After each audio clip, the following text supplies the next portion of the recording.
اور جب سور پھونکا جائے گا تو جو لوگ آسمانوں میں ہیں اور جو زمین میں ہیں سب بے ہوش ہو کر گر پڑیں گے مگر وہ جس کو اللہ چاہے۔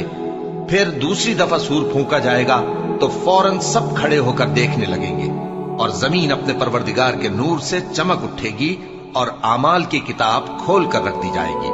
اور پیغمبر اور دوسرے گواہ حاضر کیے جائیں گے، اور ان میں انصاف سے فیصلہ کیا جائے گا اور ان کے ساتھ بے انصافی نہیں کی جائے گی۔